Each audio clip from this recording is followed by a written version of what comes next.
할렐루야. 오늘 부활의 아침, 복된 날 우리 예배의 자리로 나오신 우리 한랩가족 여러분 환영하고 축복합니다. 우리 옆에 계신 분들과 한번 인사 나누겠습니다. 예수님 부활하셨습니다. 제가 홍성에 있을 때 이제 주보를 만들려면 토요일 날 우리 부교역자에게 이제 주보 내용을 보내주는데 설교 제목, 본문, 또 찬송가 이렇게 이제 보내주는데 광고. 근데 전도사님이 전화가 왔어요. 목사님, 찬송가 잘못 적은 것 같은데요. 그래서 왜 잘못 적었냐 그랬더니만 오늘 부활주일도 아닌데 왜 부활 찬송을 고르셨습니까? 그러는 거예요. 그래서 혹시 잘못된 게 아닌가 해서 전화를 했다고. 그래서 제가 부활 찬송은 꼭 부활절만 불러야 되냐. 우리가 매주일 부활절인데 어쩌면 우리는 매일매일 부활을 누려야 되는데 왜 부활주일만 부활 찬송을 불러야 되느냐. 이번 주에도 부활 찬송 부르자고 그렇게 대답한 적이 있습니다. 어쩌면 여러분들도 부활 찬송은 부활절에만 부르는 것으로 생각할지도 모릅니다. 그러나 우리가 지키는 부활의 절기는 교회력을 따라서 1년에 한 번 지키지만은 그러나 우리는 부활하신 주님은 살아계셔서 지금도 살아계셔서 항상 우리와 함께 하시고 우리를 만나 주시고 우리와 동행해 주십니다. 그러므로 우리는 언제나 부활을 누려야 되고 언제나 부활의 찬송을 부를 수 있고 또 불러야 하는 것입니다. 그렇습니다. 부활절은 현재 진행형입니다. 과거의 어떤 사건이 아니라 현재 진행형이 부활의 사건인 것입니다. 그러므로 매주일이 부활절이요 매일매일 우리는 부활을 누리는 신앙을 살아가야 하는 것입니다. 구약시대 때에는 토요일날 안식일을 지켰죠. 그런데 신약에 와서는 우리가 주일날 일요일날 주일을 지키는 이유가 무엇입니까? 새로운 안식일로 지키는 이유가 무엇입니까? 그것은 바로 예수님께서 안식 후 첫날 주일날 부활하셨기 때문인 것입니다. 그래서 우리는 매주일 부활하신 예수님을 예배하는 거예요. 우리 주일 예배는 매일 부활하신 주님을 예배하는 그런 예배인 것입니다. 더 나아가서 매일이 우리는 부활절이 되어야 하는 것입니다. 왜 그러냐? 부활하신 주님이 매일매일 지금도 항상 영원토록 우리와 함께 하시기 때문인 것입니다. 할렐루야. 그래서 우리는 2000년 전에 예수님의 부활을 믿는 것도 중요하고 또 장차 성도들 우리들이 마지막 때 부활할 것을 믿는 것도 중요하지만은 부활하신 예수님이 지금 나와 항상 함께 하신다는 사실을 깨닫고 누리는 신앙, 너무나 중요한 신앙인 것입니다. 여러분, 왜 많은 그리스도인들이 무기력하게 살아갈까요? 분명히 열심히 예수도 믿고 기도도 열심히 하고 성경 통독도 하고 어떤 경우에 성경 필사도 하고 교회 와서 열심히 봉사도 하고 심지어는 전도도 하는데 왜 신자들이 무기력합니까? 그 이유는 바로 부활하셔서 지금도 항상 나와 함께 하시는 그 예수님을 매일매일 매 순간 누리지 못하고 있기 때문인 것입니다. 예수를 믿기는 믿는데 십자가에 죽은 예수만 생각하는 거예요. 다시 말하면 관념적으로 이론적으로 추상적으로 예수를 믿기 때문인 것입니다. 그런 스타일의 신앙으로는 정말 우리가 예수님의 능력을 체험할 수가 없는 것입니다. 교회는 다니지만은 예수 믿는 사람이나 불신자나 별반 다를 것이 없는 그런 모습으로 살아갈 수밖에 없는 것입니다. 그러다 보니까 감사보다는 원망, 불평, 기도보다는 염려, 사람을 만나기만 하면 다른 사람들을 폄하하고 부정적인 얘기를 나누고 다른 사람을 살리고 격려하는 말보다는 죽이고 아프게 하는 말, 사랑보다는 시기 질투로 살면서 불신자들과 비슷하게 실패하는 삶을 살 수밖에 없는 것입니다. 여러분, 참 신앙은 살아계신 하나님의 아들 부활하신 주 예수 그리스도를 매일매일 우리는 믿고 신뢰하고 누리는 삶이 참 신앙인 줄로 믿습니다. 부활하셔서 오늘도 살아계신 예수님, 능력으로 역사하시는 예수 그리스도를 우리는 믿어야 하는 것입니다. 오늘 본문에 보면 이러한 신앙이 얼마나 중요한가를 말씀하고 있는데 우리 예수님께서 부활하신 후에 세 번째로 제자들에게 나타나신 사건의 기록이 오늘 본문의 말씀입니다. 막달라 마리아나 개인에게 나타난 것을 포함하면은 7번째 부활하신 주님이 나타난 사건입니다. 베드로를 비롯한 7명의 제자들이 낙심하고 실망하여서 디베라 호수에서 고기잡이를 하고 있었습니다. 아마 예수님께서 그곳에서 만나자고 전가를 보냈기 때문일지도 모릅니다. 그런데 그들의 모습이 어떤 모습이었습니까? 이미 부활하신 예수님을 그들은 2번 만났음에도 불구하고 제자들은 어리벙벙한 그런 상태로 있습니다. 아직도 부활하신 예수님을 확신하지 못하는 그런 상태였던 것입니다. 말하자면 그들은 여전히 십자가에 달리신 예수, 십자가에 죽어 계신 예수를 믿고 있었던 것입니다. 그런 가운데 그들은 실패의 밤을 경험하게 됩니다. 갈릴리에 머물러 있던 제자들은 고기 잡으러 배를 끌고 그 갈릴리 바다를 밤새 돌아다닙니다. 그들 중에는 베드로 같은 베테랑 어부도 있었어요. 갈릴리 바다는 특성상 주로 밤에 고기를 잡습니다. 낮이 되면은요, 이 고기들이 다 숲을 속으로 숨어버려서 밤에 고기들이 활동합니다. 그래서 밤새 배를 끌고 다니면서 밤새 그물질을 했는데 어떻게 됐어요? 3절 말씀해 보니까 그날 밤에 아무것도 잡지 못하였더라 그랬습니다. 제자들은 밤새 배를 끌고 다니면서 수고했지만은 고기 한 마리도 잡지 못하고 날이 새버렸습니다.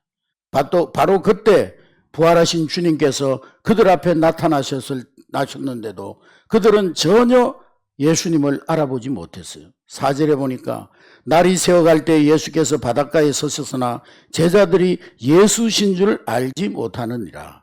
그들은 여전히 죽은 예수, 십자가에 달려있는 예수만 생각하고 있는 거예요. 그게 바로 그들의 문제였고 오늘날 우리 신자들의 문제인 것입니다. 누가복음 24장에 보면 이런 문제를 잘 지적하고 있습니다. 예수님께서 십자가에 못 박혀 죽으신 후에 막달라 마리아와 여러 여인들이 첫날 그 여인들이 예수님의 무덤을 찾아갑니다. 예수님의 시신에 향품이나 발라드리려고 찾아간 것입니다. 그런데 바위 문은 치워져 있고 무덤은 비어져 있습니다. 여인들이 당황합니다. 그러자 천사들이 나타나서 이 여인에게 이야기합니다. 누가복음 24장 5절에 보니까 어찌하여 살아있는 자를 죽은 자 가운데서 찾느냐. 무슨 말입니까?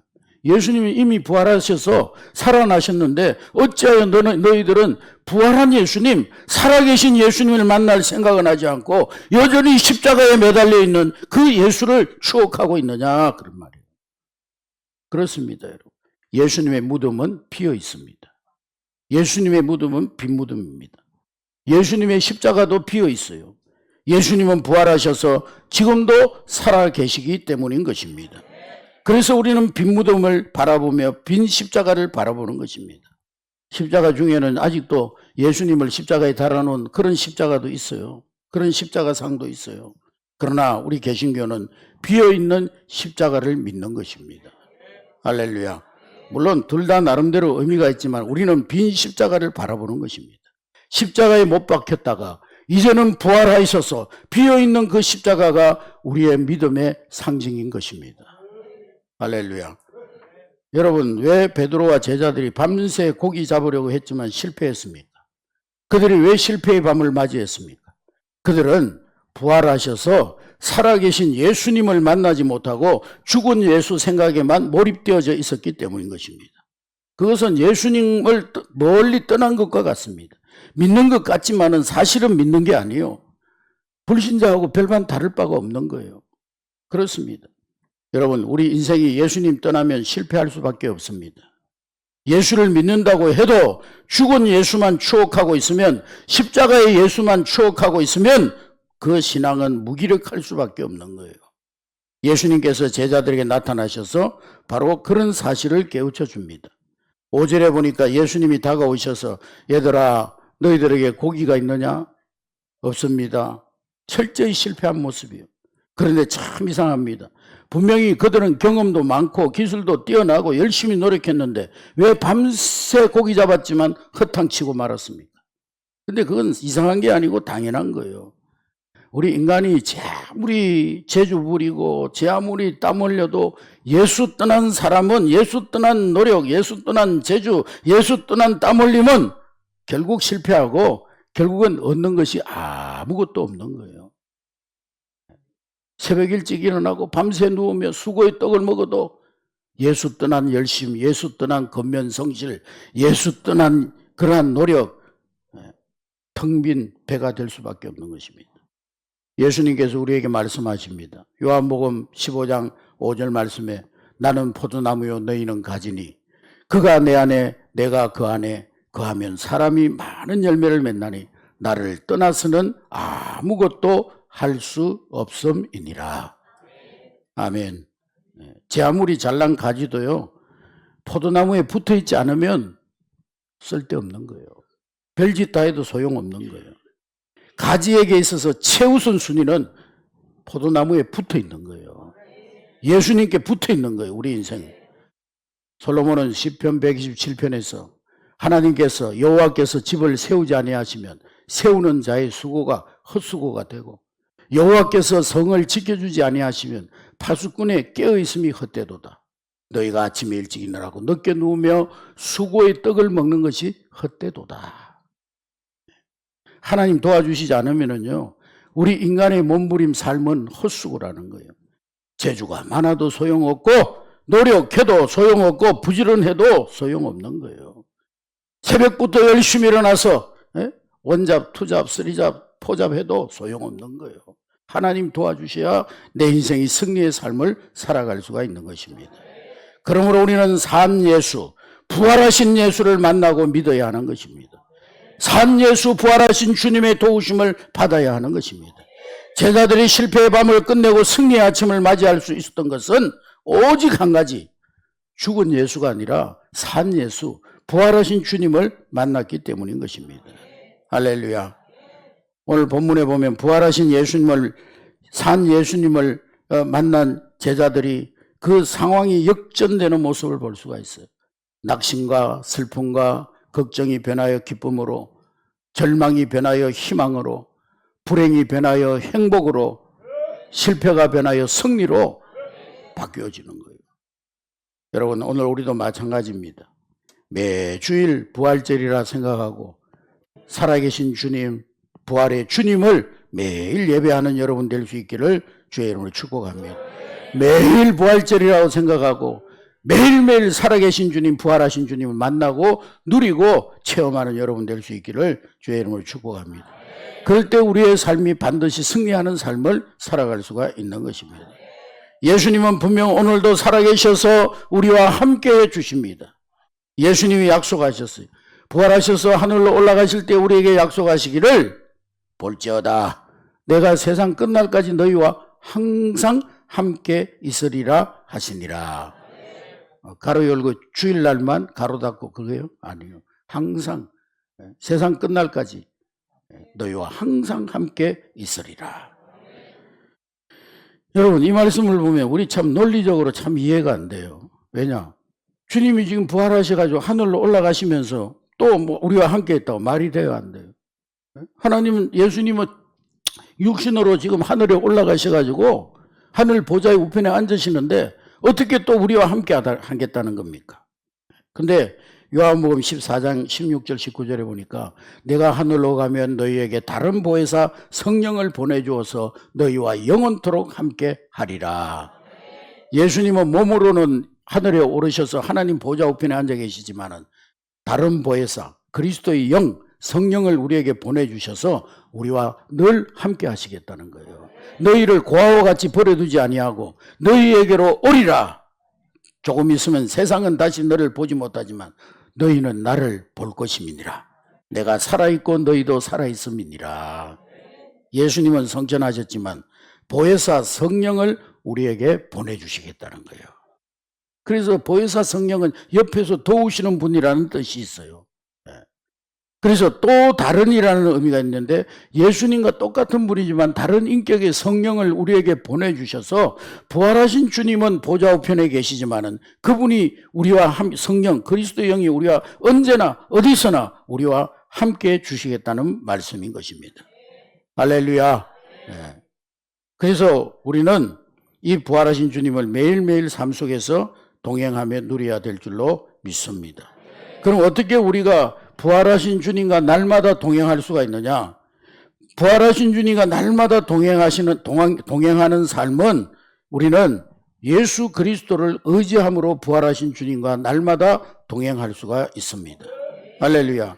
오늘 본문에 보면 제자들이 낙심하고 절망하고 있다가 이제는 그 분위기가 완전히 무기력했던 모습이 반전되는 모멘트가 생기는 것을 계기가 생기는 것을 발견할 수 있어요. 7절의 말씀해 보니까 사랑하는 예수님께서 사랑하는 그 제자에게 이르시되 주님이라 하니 시몬 베드로가 벗고 있다가 주님이라는 말을 듣고 겉옷을 두르고 바로 바다에 뛰어내렸다 그랬어요. 처음에는 제자들이 예수님을 알아보지 못했어요. 아니 무슨 유령이 나타났나, 이 밤에 누가 나타났지. 그러다가 맨 먼저 요한이 예수님을 알아봅니다. 부활하신 주님을 알아보고 얘들아 부활하신 주님이 오셨다. 그 말을 듣고 베드로가 배에서 바다로 뛰어내려서 첨벙거리면서 예수님께 달려갑니다. 그때 다른 제자들도 배를 급히 몰아서 예수님께로 갑니다. 기쁨으로 충만한 모습입니다. 그때 예수님께서 9절에 보니까 육지에 숯불을 피워놓고 거기에 생선을 놓고 떡을 놓고 조반을 미리 준비해 놓고 제자들을 맞이하십니다. 이렇게 해서 갈릴리 해변 숯불 생선구이 파티가 벌어졌어요. 부활하신 주님과 함께 하니까 이제는 그 제자들의 마음속에 모든 두려움이 아침 안개 사라지듯이 다 사라져버리고 평안과 기쁨과 풍성함이 그들 가운데 임했던 것입니다. 할렐루야. 그렇습니다, 여러분. 부활하신 예수님을 만나면 부활하신 주님과 함께 모든 두려움, 염려, 걱정, 공포가 사라지게 될 줄로 믿습니다. 우리 마음속에 평안이 넘치게 될 줄로 믿습니다. 할렐루야. 네. 코바디스 두 번째로 부활하신 주님을 우리가 만나면 우리 마음속에 모든 두려움이 사라지게 됩니다. 할렐루야. 코바디스라는 영화에 보면은요, 그 당시에 그 네로 황제 시대 때 그 상황을 가지고 영화를 만드는, 네로 황제 우리 잘 아는 것 같이 이상한 정신병자잖아요. 황제인데. 그래가지고 이 로마 시내에다가 막 불을 질러 놓고 자기가 그걸 보면서 시를 짓는다고 막 로마 시내에 자기가 불을 질러 놓고는 그 누명을 누구에게 뒤집어 씌웠냐? 기독교인들에게 뒤집어 씌웠어요. 기독교인들에게 어떻게 뒤집어 씌웠냐 하면은 기독교인들 저것들을 모이기만 하면 하나님 성령의 불을 주시옵소서 막 그렇게 기도하니까 저것들이 불을 질렀다고. 그래서 많은 기독교인들이 체포되어져 가고 잡혀져 갔습니다. 그런 상황 속에서 베드로를 따르는 제자들과 베드로가 이제는 예루살렘을 떠나가지고 로마를 떠나가지고 이제 피신해 갑니다. 그때 로마를 빠져서 나가는데 마침 동편에서 해가 떠올라오는데 찬란한 광채 가운데 한 사람의 형상이 나타납니다.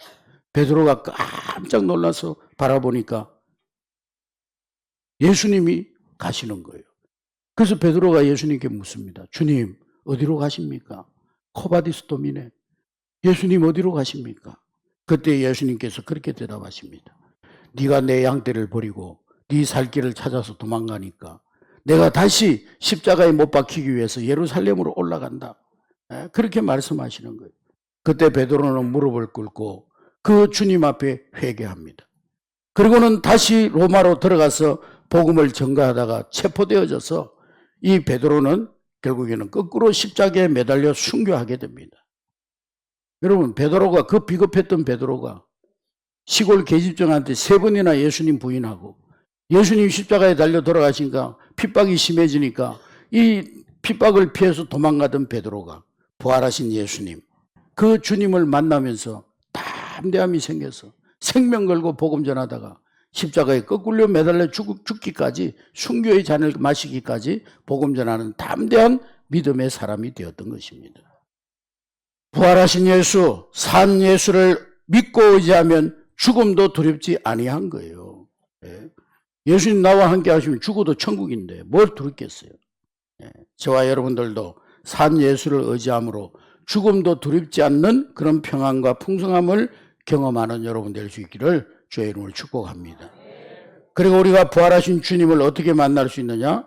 산 예수께 순종할 때 우리는 주님을 만나게 됩니다. 6절에 보니까 예수님께서 그물을 배 오른편에 던져라, 그러면 잡으리라 하셨더니 이 예수님의 제자들이 그물을 배 오른편에 던졌더니 물고기가 많이 잡혔습니다. 얼마나 많이 잡혔느냐? 153마리를 잡았다고 그랬어요.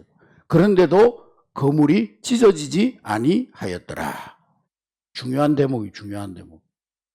물고기를 수없이 많이 잡았는데 153마리, 우리가 생각하는 뭐 피레미 이런 게 아니에요. 잉어 같은 막 이런 향어 같은 이런 물고기. 그걸 150마리, 53마리나 잡았는데 그물이 찢어지지 않았다는 거예요. 여러분, 반드시 우리가 기억해야 됩니다. 내 노력으로, 내 열심으로, 내 어떠한 성실함으로, 나의 어떤 근면 성실함으로 이룬 노력으로 이룬 것들은 다 바벨탑이에요. 바벨탑. 무너지는 거예요. 부작용이 있어요. 줄줄 새 나가요. 학개서 1장 6절에 보면 너희가 많이 뿌릴지라도 수확이 적으며 먹을지라도 배부르지 못하며 마실지라도 흡족함이 없으며 입어도 따뜻하지 못하며 일꾼이 싹을 받아 전대에 넣어도 구멍 뚫린 전제가 되어 다 새어나간다는 거예요. 무슨 말입니까, 여러분? 우리가 뭔가 이룬 것 같은데 하나님 없이 이룬 것은 공허하고 돈을 열심히 벌었던 것 같은데 하나님 없이 번 돈은 줄줄 새나간다는 거예요. 줄줄 새나간다는 거예요. 사고 나서 새나가고 사기꾼들한테 쏘아가지고 빼앗기고 도둑놈한테 빼앗기고. 인간이 자기 힘으로 거물질하면 빈 거물이 되거나 많이 잡은 것 같은데 나중에 보면 다 새나가고 없어요. 거물이에요. 다 터져버린 거예요. 그러나 하나님 주시는 축복은 부작용이 없습니다. 안전한 거예요. 견고한 거예요. 그러므로 괜히 여러분 자기 힘과 재주를 믿고 자기 힘과 재주만 믿고 끄떡거리지 말고 겸손히 주의 말씀 경청하고 순종하는 여러분 될 수 있기를 주의 이름으로 축복합니다. 하나님 없이 얻은 것은요, 얻어놓고 망하는 거예요. 올라가고 나서 망하는 거예요. 오혜령이라는 분이 지금은 전도사로 목회자의 아내로 평화의 집을 운영하고 있는데 무해탁 노인들을 섬기고 있는데요. 젊을 때 예수님을 멀리하던 그런 시절이 있었어요.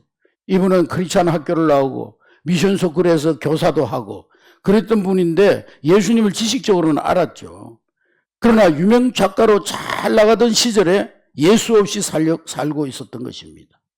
그러다가 뭔가 몸이 이상이 있어가지고 병원에 가보니까 위암이 걸리고요. 임파선암에 걸리고 의사가 당신은 3개월밖에 못 삽니다. 진단을 받았어요.